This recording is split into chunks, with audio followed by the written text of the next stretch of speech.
Doni ini cerita kalau si Dino ini ditarik sama bangsa jin ikut ke mereka.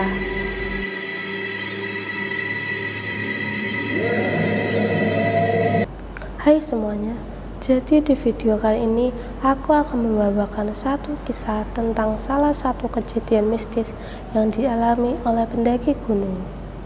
Gunung ini terletak di salah satu kawasan di Jawa Tengah. Pada saat itu tercatat ada 5 orang pendaki yang mengalami kejadian di luar nalar, mulai dari hal kecil hingga hal besar. Penasaran kan kalian dengan kisah selengkapnya? Tanpa berlama-lama, mari kita masuk ke ceritanya. Jadi gini, ada 5 orang pendaki yang bernama Dino, Tony, Reno, Adi, dan Rafa. Mereka ini melakukan pendakian di salah satu gunung yang berada di kawasan Jawa Tengah. Nah, langsung disingkat aja nih ya. Jadi, posisi mereka ini ada di salah satu puncak gunung yang terdapat makamnya ini dikelilingi sama tembok-tembok besar yang di dalamnya dapat arca berbentuk gareng, petruk, semar, bagong. Nah, kalian tahu nggak sih, di sana itu mitosnya dilarang buat ngebunyiin langgam-langgam Jawa. Karena kalau kita bunyiin itu langgam, bakal terjadi sesuatu. Nah, dari mereka berlima ini ada si Tony yang dimana-mana bakalan ngusulin sesuatu. Jadi dia ini nyobalah buat ngebunyiin langgam hujan. Waktu si Tony ini ngebunyiin, langsung aja tuh terjadi hujan deras. Refleks dong mereka berlima ini kaget.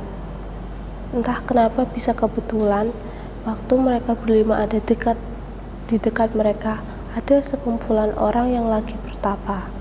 Orang-orang yang lagi bertapa itu merasa terganggu dong dengan kelakuan si Tony ini. Nah, salah satu dari sekumpulan orang yang sedang bertapa itu langsung mendatangi rombongan si Dino ini, yaitu Pak Doni. Pak Doni bilang kalau si Tony ini telah mengganggu kegiatannya dan telah melanggar aturan yang ada di kawasan ini. Si Tony yang merasa enggak enak pun minta maaf buat Pak Doni dan yang lainnya. Setelah itu, rombongan si Dino ini izin buat ngelanjutin pendakian mereka. Nah, selama di perjalanan ini, si Tony ngerasa kalau punggungnya ini rasanya kayak berat banget. Padahal tadi nggak seberat itu. Terus juga badannya itu kayak panas meriang gitu. Tapi dia ini nggak mau kasih tahu ke rombongannya apa yang lagi dia rasain. Singkat cerita, setelah 60 pendakian, mereka akhirnya ngelakuin pemberhentian untuk istirahat sejenak. Mereka ada yang ngerebus mie dan ada juga yang lagi ngerebus air buat diminum anget-anget, sambil ngeliatin pemandangan yang ada di sekitar mereka.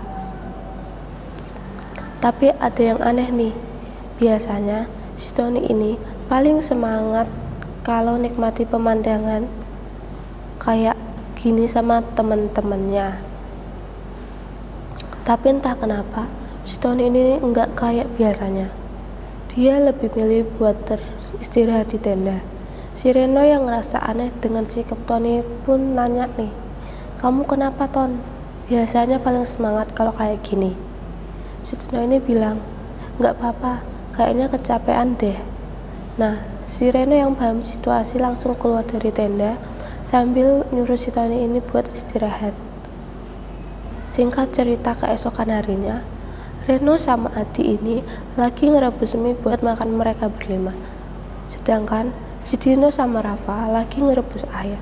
Kalau ada yang tanya si Tony kemana, jawabannya ya, dia belum bangun tidur. Terus kenapa kok teman-temannya ini nggak ngebangunin? Karena mereka lihat si Tony ini kayak yang capek banget gitu. Jadi mereka biarin aja si Tony buat tidur. Nah, tiba-tiba nih si Rafa nengok ke arah tenda. Dia ngeliat si Tony ini kayak jalan yang keburu-buru gitu. Refleks dong si Rafa ngomong, "Woi Tony, mau kemana?" Tapi nggak direspon sama si Tony. Dia tetap lari ke arah belakang tenda. Nah, si Reno yang mulai punya firasat nggak enak langsung lari buat nyamperin si Tony. Mereka bertiga yang masih duduk di area depan tenda pun langsung lari ke arah si Tony sama Reno. Mereka langsung bantu si Reno buat megangin tubuhnya si Tony yang entah mau pergi kemana. Tiba-tiba dari arah depan sana ada Pak Doni yang lagi ngawasin sekitaran situ. Kalau ada yang lupa, Pak Doni ini adalah salah satu dari orang yang bertapa di dekat langgam-langgam Jawa tadi. Pak Doni ngerasa ada yang aneh dari segerombolan pendaki yang ada di depannya, langsung aja tuh nyamperin. Ini bukannya kemarin yang mengganggu sekumpulan saya ya? Ini teman kamu kenapa? Si Reno bilang kalau dia sama teman-temannya gak tahu. Soalnya si Tony ini dari tadi masih tidur. Tiba-tiba waktu bangun langsung kayak gini.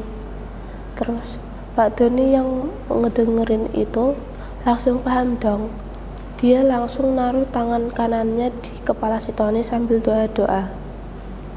Nah, setelah hampir beberapa menit, akhirnya si Tony ini kayak langsung sadar aja.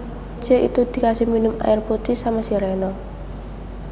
Setelah si Tony udah mendingan, Pak Doni ini cerita kalau si Tino ini ditarik sama bangsa jin ikut ke mereka.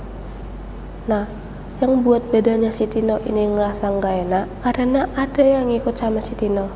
Kalau ditanya kenapa, ya karena si Tino di hari pertama tadi udah ngelanggar peraturan di kawasan itu. Nah, Pak Doni juga bilang kalau si Tino ini udah dia bersihin dari begituan. Doni juga nyaranin kalau mereka sebaiknya pulang aja biar enggak ada kejadian-kejadian yang aneh lagi. Mereka berlima langsung mengiyakan omongan Pak Doni dan berterima kasih. Lalu setelah acara beberes tenda, siangnya mereka turun ke kaki gunung buat ke rumah masing-masing. Sekian video dari saya dan terima kasih.